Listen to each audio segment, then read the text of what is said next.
फवाद अहमद चौधरी साहब। बिस्मिल्लाहिर्रहमानिर्रहीम।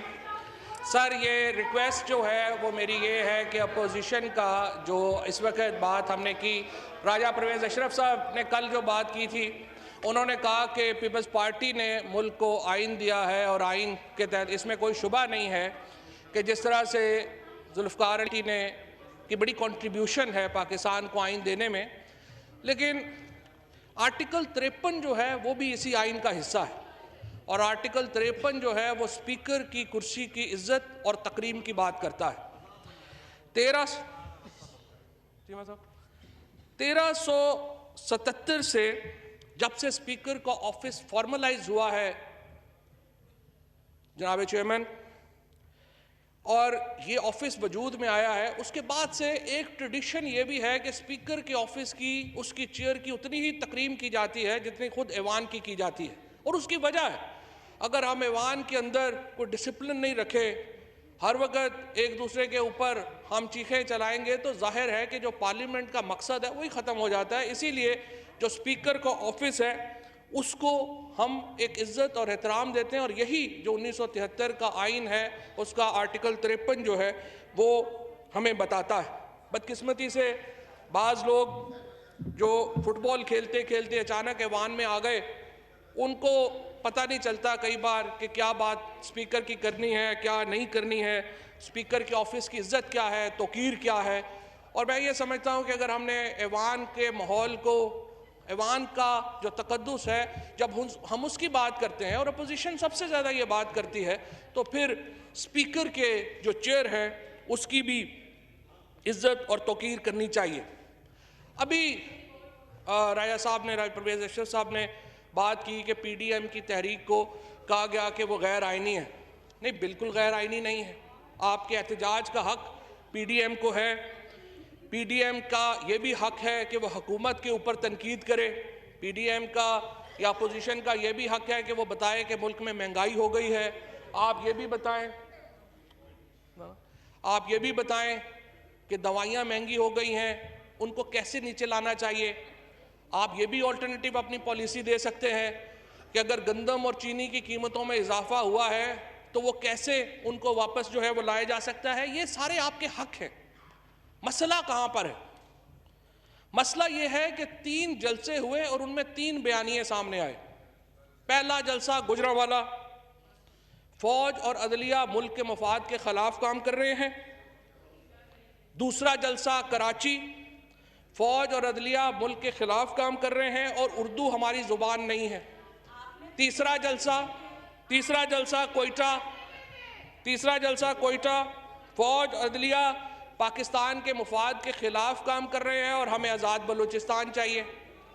ये जो 3 बयानिए आए, ये जो 3 जलसों में, ये जो 3 बयानिए आए, उन पे मैं सिर्फ ये अर्ज करूंगा कि आप ही अपनी अदाओं पे ज़रा गौर कीजिए।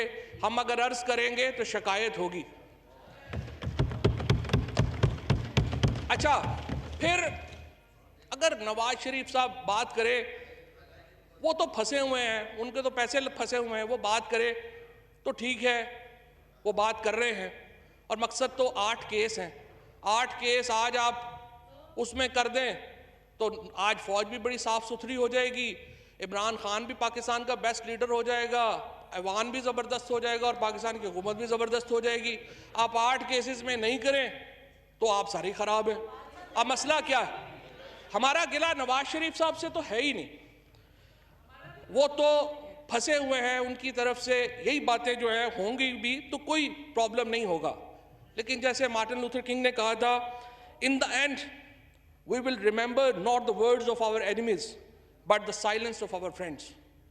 जनाब स्पीकर, हमें इस नैरेटिव के ऊपर, जब ख्वाजा सफदर का बेटा ख्वाजा आसिफ खामोश रहता है, जब रियाज पीरजादा खामोश रहता है, जब यहाँ के बैठे हुए वो लोग जिनका तहरीके पाकिस्तान में हिस्सा है वो खामोश रहते हैं, ये खामोशी ज़्यादा अफसोस और दुख की बात होती है जब ये बातें होती हैं और ये लोग मुंह दूसरी तरफ कर देते हैं।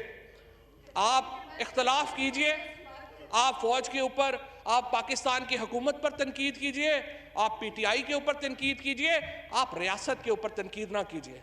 अयाज सादिक साहब ने कल यहां पर बात की, कह रहे थे, पहली बात तो यह है, मुझे तो समझ नहीं आती, अगर आप एक रियासत की एक एक्टिविटी में आपको इज्जत दी गई, आपको शामिल किया गया, आप असेंबली के फ्लोर के ऊपर आप बातें कर रहे हैं और फिर झूठ इतने एतमाद से बोल रहे हैं कि झूठा शख्स भी क्या बात करेगा। जिस एतमाद से उन्होंने आके ये बातें की यहां पर कि स्पीकर जनाब शाह महमूद कुरैशी साहब की टांगें कांप रही थी, कह रहे थे हिंदुस्तान हमला कर रहा है, हमने हिंदुस्तान को घुस के मारा है जनाब स्पीकर वहां पे। और पुलवामा में जो कामयाबी है, पुलवामा में जो हमारी कामयाबी है, वो इमरान खान की क़यादत में इस कौम की कामयाबी है। उसके हिस्सेदार आप भी सब हैं, उसके हिस्सेदार हम भी सब हैं। और जिस तरीके से आप आके ये बातें करें और आप कहे ये वो फख्र है जो कि हमारी order in the house please. Pulwama के वाक़े के बाद जिस तरीके से हमने घुस के मारा हिंदुस्तान को, जिस तरीके से हमने घुस के मारा, पाकिस्तान की शाहीनों ने, पाकिस्तान के सिपाह ने, पाकिस्तान के उन अजीम बेटों ने जिस तरह घुस के हिंदुस्तान के अंदर उसकी पिटाई की, वो तो हिंदुस्तान का अपना मीडिया उसके ऊपर शर्मिंदा है, हिंदुस्तान के अपने जो सियासी क़यादत है वो उसके ऊपर शर्मिंदा है। और आप कह रहे हैं कि हमारे टांगें कांप रही थी। कुछ ख्वाजा साहब से एक लाइन मुस्तार लेते हुए कि कुछ शर्म होती है, हया होती है। आप तुम्हें क्या पता वो क्या होती है। इसी तरीके से जनाब स्पीकर अब्दुल समद अचकजई साहब के साहिबजादे जो कांग्रेस के बलूचिस्तान के सदर थे, उन्होंने कराची में तकरीर फरमाई और कहा, और ये जलसा होस्ट कौन था, शहीद जुल्फ़िकार अली भुट्टो की पार्टी और मुस्लिम लीग, और कहते हैं उर्दू को हम अपनी ज़ुबान नहीं मानते। Shame, shame. कहते हैं अब चूंकि वो जुर्रत नहीं कर सकते कि वो कहें कि हम पाकिस्तान को नहीं मानते, वो कह रहे हैं हम उर्दू को नहीं मानते। शेम। उर्दू है वो, उर्दू है जिसका नाम हम ही जानते हैं दाग, हिंदुस्तान में धूम हमारी ज़ुबान की है। इसी तरीके से सलीका नहीं है बात करने का, अकल नहीं है बात करने की। और अगर उर्दू आती, अगर अचकजई साहब को उर्दू आती तो उन्हें बात करने का हंसी तौर तरीका सीखा, हमने उर्दू के बहाने सलीका सीखा, हमने उर्दू के बहाने सलीका सीखा, तो शायद कुछ बात करने की अकल आ जाती, कुछ बात करने की तमीज़ आ जाती, कुछ बात करने का सलीका आ जाता, तो आज वो मामला जो हैं वो उस तरह से ख़राब ना होते। 1867 से जनाब स्पीकर 1867 वो साल है जब उर्दू हिंदी तनाज़ा शुरू हुआ।